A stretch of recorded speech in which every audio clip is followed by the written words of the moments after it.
शिर्डीमध्ये खासदार भाऊसाहेब वागचौरे यांच्या विरोधामध्ये ठाकरे सेना आक्रमक। वागचौरेंच्या प्रतिकात्मक पुतळ्याची गाढवावरून धिंड काढत पुतळा जाळण्यात आला। बंडखोरीनंतर वागचौरे शिंदे सेनेसोबत जाणार असल्याच्या चर्चांनंतर ठाकरेंच्या सेनेचे कार्यकर्ते आक्रमक। नांदेडमध्ये खासदार नागेश पाटील आष्टीकरांविरोधात निदर्शनं। शिवसैनिकांकडून जोडे मारत आंदोलन करत आष्टीकरांच्या प्रतिकात्मक पुतळ्याचं दहन।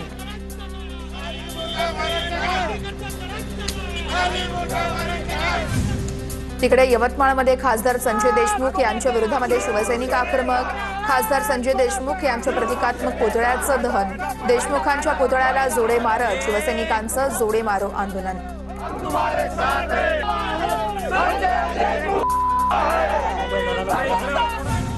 बीडमध्ये 6 खासदारांचे प्रतिकात्मक पुतळे जाळून निषेध। ठाकरेंच्या शिवसेनेकडून प्रतिकात्मक पुतळे जाळत या सगळ्या खासदारांचा निषेध करत आंदोलन। ऑपरेशन टायगरमध्ये खासदार संजय देशमुखही असल्यानं ठाकरेंची सेना आक्रमक। वाशिमच्या पाटणी चौकात देशमुखांच्या प्रतिमेला जोडे मारत आंदोलन। शिवसैनिकांकडून जोरदार घोषणाबाजी।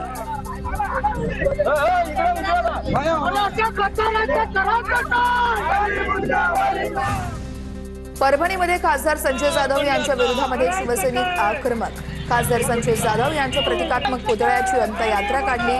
संजय जाधव यांच्या प्रतिकात्मक पुतळ्याला जोडे मारत घोषणाबाजी देखील करण्यात आली। यवतमाळ वाशिमचे खासदार संजय देशमुख यांची बंडखोरी। ठाकरेंच्या सेनेकडून जाहीर निषेध सभेचं आयोजन। पदाधिकाऱ्यांची खासदार संजय देशमुख यांच्यावर टीका। बंडखोरीनंतर खासदार ओमराजे निंबाळकरांना वाय+ सुरक्षा देण्याचा शासनाचा निर्णय। खासदार ओमराजे निंबाळकर सध्या पुण्यात असल्याची माहिती आहे। ठाकरे शिवसेनेच्या बंडखोर 6 खासदारांना वाय+ सुरक्षा देण्यासंदर्भात गृह विभागाचं पत्र। परभणीचे खासदार संजय जाधव यांना वाय+ सुरक्षा देण्यात आली। खासदार संजय जाधव यांच्या बंडखोरीनंतर गृह विभागाकडून सुरक्षेचा निर्णय। परभणीचे अतिरिक्त पोलीस अधिकारी तानाजी चिखले यांची ही माहिती आहे। खासदार संजय देशमुख यांच्या दिग्रसमधील घराबाहेर पोलीस बंदोबस्त कायम आहे। संभाव्य बंडखोरीच्या चर्चेनंतर सलग दुसऱ्या दिवशी बंदोबस्त तैनात। नेहमी कार्यकर्त्यांनी गजबजलेल्या देशमुखांच्या निवासस्थानी आता मात्र शुकशुकाट। पक्षांतराच्या चर्चेनंतर ओमराजे निंबाळकरांच्या सोशल मीडियावरील नेटकरी प्रचंड संतप्त। ओमराजेंना एकाच दिवसात तब्बल 6,000हून अधिक फॉलोअर्सनी अनफॉलो केलेलं आहे। ऑपरेशन टायगरच्या चर्चेनंतर ओमराजेंना नेटकऱ्यांच्या संतापजनक कमेंट्सही आलेल्या आहेत। परभणीचे खासदार संजय जाधव यांनी उद्धव ठाकरेंसोबतचा फोटो हटवला। जाधव यांनी आपल्या एक्स अकाउंटवरून ठाकरेंसोबतचा फोटो हटवला। पक्षातून फुटलेल्या 6 खासदारांमध्ये जाधवांचं देखील नाव आहे।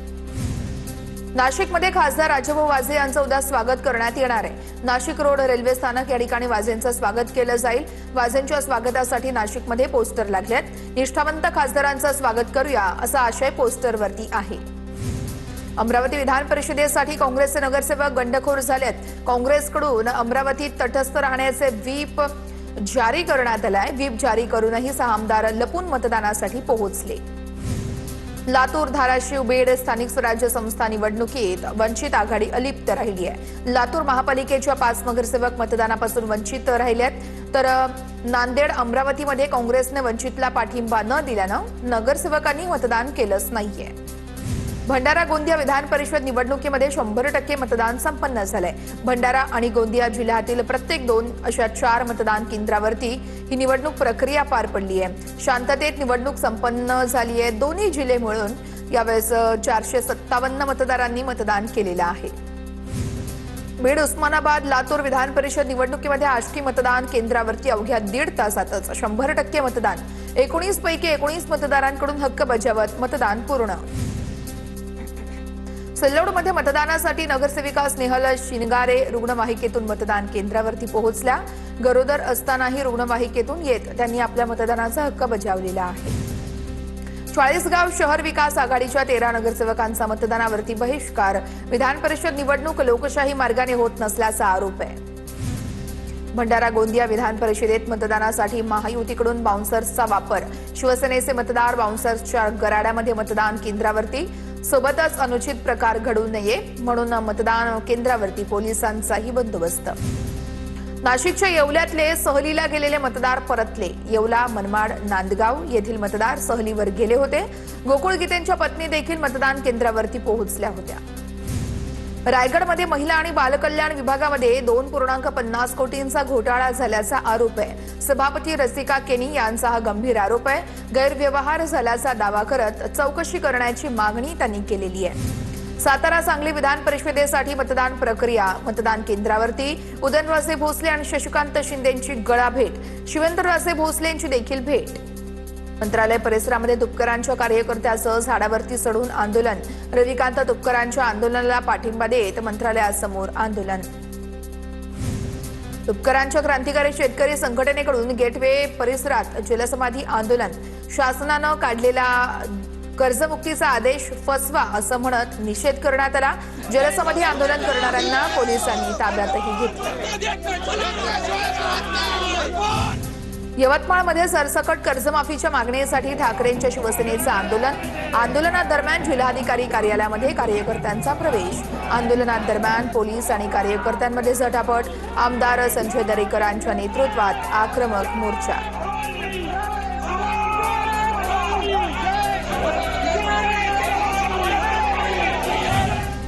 पुण्यामध्ये महावितरण कार्यालयाबाहेर पतित पावन संघटनेचं आंदोलन। स्मार्ट मीटर विरोधात आंदोलन करण्यात आलं।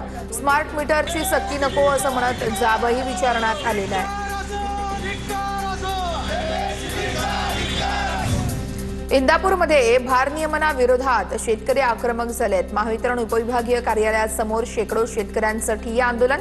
शेतकऱ्यांना शेतीसाठी दिवसा उच्च दाबाने विनाखंड विद्युत पुरवठा करण्याची ही मागणी आहे। गडचिरोलीमध्ये बांधकाम विभागाच्या कार्यालयासमोर जोडेमारू आंदोलन। अभियंता सुरेश साखरवाडेंवरती कारवाई करण्याची मागणी आहे। आंदोलकांकडून जोरदार घोषणाबाजी। राज्यामध्ये मोसमी पावसाची वाटचाल संथ गतीने सुरू आहे। पुढील 4 ते 5 दिवस राज्यातील काही भागात हलक्या पावसाचा अंदाज आहे। 24 जून नंतर कोकण किनारपट्टीवरती पावसाचा जोर वाढेल। राज्यातील काही भागात उष्ण आणि दमट वातावरण कायम असणार आहे। पुणेकरांना पावसाची प्रतीक्षा कायम आहे। पुण्यामध्ये गेल्या 17 दिवसात अवघ्या 13.9 मिलीमीटर पावसाची नोंद झाली आहे। शहरातील तापमानात पुन्हा एकदा वाढ झालेली आहे। पिंपरी चिंचवडच्या काही भागात पावसाच्या हलक्या सरी कोसळल्यात। नागरिकांना मोठ्या पावसाची प्रतीक्षा आहे। जोरदार पाऊस झाल्यास पाण्याचं संकट दूर होईल अशी नागरिकांना अपेक्षा आहे। नंदुरबारच्या धडगाव परिसरामध्ये जोरदार पावसानं हजेरी लावली। अचानक आलेल्या पावसामुळे नागरिकांची धावपळ झाली। या पावसामुळे पेरणी केलेल्या पिकांना जीवदान मिळणार आहे। नंदुरबारच्या धडगाव परिसरामध्ये जोरदार पाऊस। अचानक आलेल्या पावसामुळे नागरिकांची धावपळ। या पावसामुळे पेरणी केलेल्या पिकांना जीवदान मिळणार आहे। बारामती शहराला 1 दिवसाआड पाणी पुरवठा। नीरा डावा कालव्याचा पाणी पुरवठा सुरळीत होईपर्यंत शहराला 1 दिवसाआड पाणी पुरवठा केला जाणार आहे। नागरिकांनी पुरेसे पाणीसाठा करून पाण्याचा काटकसरीने वापर करावा असं आवाहन देखील प्रशासनानं केलेलं आहे। खेडच्या भामा आसखेड धरणामध्ये 29.54% उपयुक्त साठा शिल्लक आहे। पुणे आणि पिंपरी चिंचवड शहराला या धरणातून पुरवठा होत असतो। त्यामुळे आगामी काळातील पाणी टंचाई टाळण्यासाठी प्रशासनाकडून आतापासूनच पाण्याचं नियोजन केलं जात आहे। इगतपुरीमध्ये पिण्याच्या पाण्यासाठी महिलांची जीवघेणी कसरत सुरू आहे। खंबाळेच्या शिंदवाडीमध्ये हंडाभर पाण्यासाठी महिलांची पायपीट आहे। गढूळ दूषित पाणी पिण्याची आदिवासी बांधवांवर वेळ आली आहे। प्रशासनाच्या दुर्लक्षामुळे नागरिकांमध्ये तीव्र नाराजी आहे। चिपळूणमधील गोवळकोट भागात तीव्र पाणी टंचाई निर्माण झाली आहे। टँकरच्या माध्यमातून पाणी पुरवठा सुरू आहे। नदीचं पाणी वापरण्यास अयोग्य असल्याची तक्रार आहे। शुद्ध आणि सुरक्षित पाणी उपलब्ध करून देण्याची ही मागणी केली जाते। माळशिरस अपघातानंतर परळी लातूर रस्त्यावरील विहिरींचा सुरक्षेचा प्रश्न ऐरणीवरती। रस्त्यांवरती कठडे नसल्यानं विहिरींमुळे अपघातांचा मोठा धोका निर्माण झालेला आहे। कराडच्या कृष्णा नदीमध्ये शेवाळ वाढल्यानं पाणी दूषित झालंय। प्रशासन दक्ष असून नागरिकांनी अफवांवरती विश्वास न ठेवण्याचं आश्वासन आहे। नदीऐवजी इतर पाण्याच्या स्रोतांचा उपयोग करण्याच्या सूचनाही देण्यात आलेल्या आहेत। पुण्यामध्ये स्कूल बस विहिरीच्या कठड्यावरती अडकली। माळशिरसच्या तांदूळवाडीमधील अपघाताची पुनरावृत्ती टळली आहे। बसमध्ये 40 विद्यार्थी असल्याची माहिती आहे। हडपसर सासवड रोडवरील वडकी परिसरात ही भीषण घटना घडलेली आहे। पुण्यामध्ये बोंदुगिरी करत महिलांना फसवणाऱ्या कथित बाबाला अटक. 26 वर्षीय तरुणीवरती लैंगिक अत्याचार केल्याचा आरोप आहे. 2 पुरुषांसह 6 महिला आरोपींना पोलिसांकडून अटकही करण्यात आलेली आहे. अहिल्यानगरच्या जामखेडमधील बनावट दूध प्रकरणी 9 आरोपींना अटक. स्थानिक गुन्हे शाखेची कारवाई. या प्रकरणामध्ये आतापर्यंत 16 आरोपींना अटक. स्थानिक गुन्हे शाखेकडून तपासाला. पुणे ग्रामीण पोलिसांकडून दौंड आणि श्रीगोंद्यात दरोडे टाकणाऱ्या सराईट टोळीतील 4घांना अटक करण्यात आली आहे. आरोपींकडून 25 लाख रुपयांचे 17 तोळे सोने आणि 324 ग्रॅम चांदीचे दागिने हस्तगत करण्यात आले आहेत. अटल गुन्हेगारांवरती यापूर्वी 20 गंभीर गुन्हे दाखल आहेत. गुगलवर बनावट हॉटेल वेबसाईट शोधणं छत्रपती संभाजीनगरच्या व्यापाऱ्याला महागात पडलंय. सायबर चोरांनी पेमेंट डिक्लाइनच्या बहाण्यानं 84 हजारांचा गंडा घातल्यानं हा संपूर्ण प्रकार घडला आणि मग आता गुन्हा देखील दाखल करण्यात आलेला आहे. वन विभागाकडून मुंबई अहमदाबाद मार्गावरील ढेकाळे गावात खैराच्या लाकडाच्या तस्करीचा मोठा पर्दाफाश. चालकाच्या पलायनानंतर टेम्पोसह 6 लाखांचे मौल्यवान लाकूड जप्त. गुन्हाही दाखल करण्यात आलेला आहे. करमाळातील आळजापूर येथे वन विभागाच्या 18 एकरांवरील झाडांची कत्तल करून अतिक्रमण करणाऱ्या 19 जणांवर कारवाई. वन विभागानं धडक कारवाई करत संबंधितांवरती गुन्हा दाखल केला आहे. आरोपींना 15 दिवसांची न्यायालयीन कोठडी सुनावण्यात आलेली आहे. दाभड आणि अर्धापूर परिसरामध्ये चोरट्यांकडून दारू दुकान, हॉटेल आणि दुचाकी चोरीचा प्रयत्न.